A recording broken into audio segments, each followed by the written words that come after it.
Welcome to the next episode in a Legendarium series about the Norman invasion of Ireland. In part 2, we will talk about how a Norman mercenary named Richard de Clare made himself king of an Irish kingdom. In the first episode, we discussed how the exiled King Dermot MacMurrough of Leinster recruited Norman mercenaries in England to help him regain his throne. After the Normans crushed Dermot's Irish rivals at the Battle of Bagenbun, they put him on the throne of Leinster. Knowing he could not keep power without his Norman mercenaries, Dermot married his daughter Aoife to one of the Norman captains, Richard de Clare, better known as Strongbow.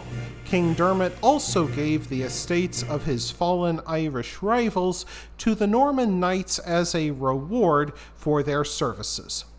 The presence of so many foreign mercenaries in Ireland worried another Irish king named Roderick O'Connor of Connaught.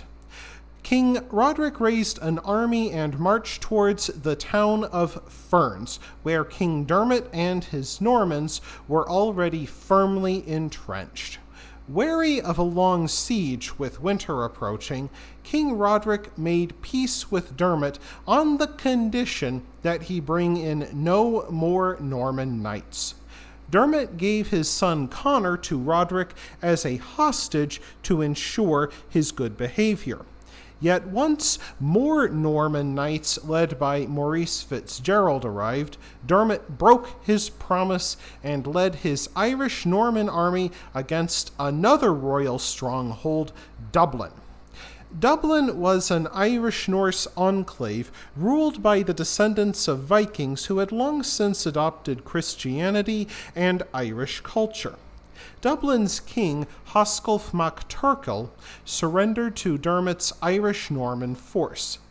Even as Dublin's Archbishop Lawrence O'Toole negotiated with Dermot, some of the Norman mercenaries broke into the city and slaughtered hundreds of Dubliners before looting their houses. Hoscolf and his family escaped by boat to the Scottish Isles. Meanwhile, Dermot and his son-in-law Richard de Clare added Dublin to their kingdom. King Roderick, outraged at King Dermot's rank treachery, put his son Conor to death. But by now, Dermot dreamed of making himself not only king of Leinster, but all Ireland, and he considered his son to be a necessary sacrifice. As the year 1170 drew to a close, the fear created by the Norman invasion led to a synod of the Irish clergy at Armagh.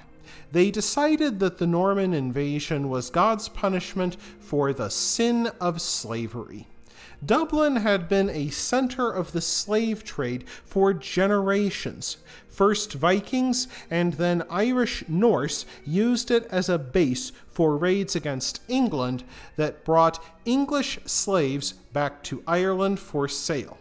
Indeed, King Henry II, himself descended from the Vikings who founded Normandy, wished to conquer Ireland in part to end the raids on his kingdom, which carried off so many taxpayers.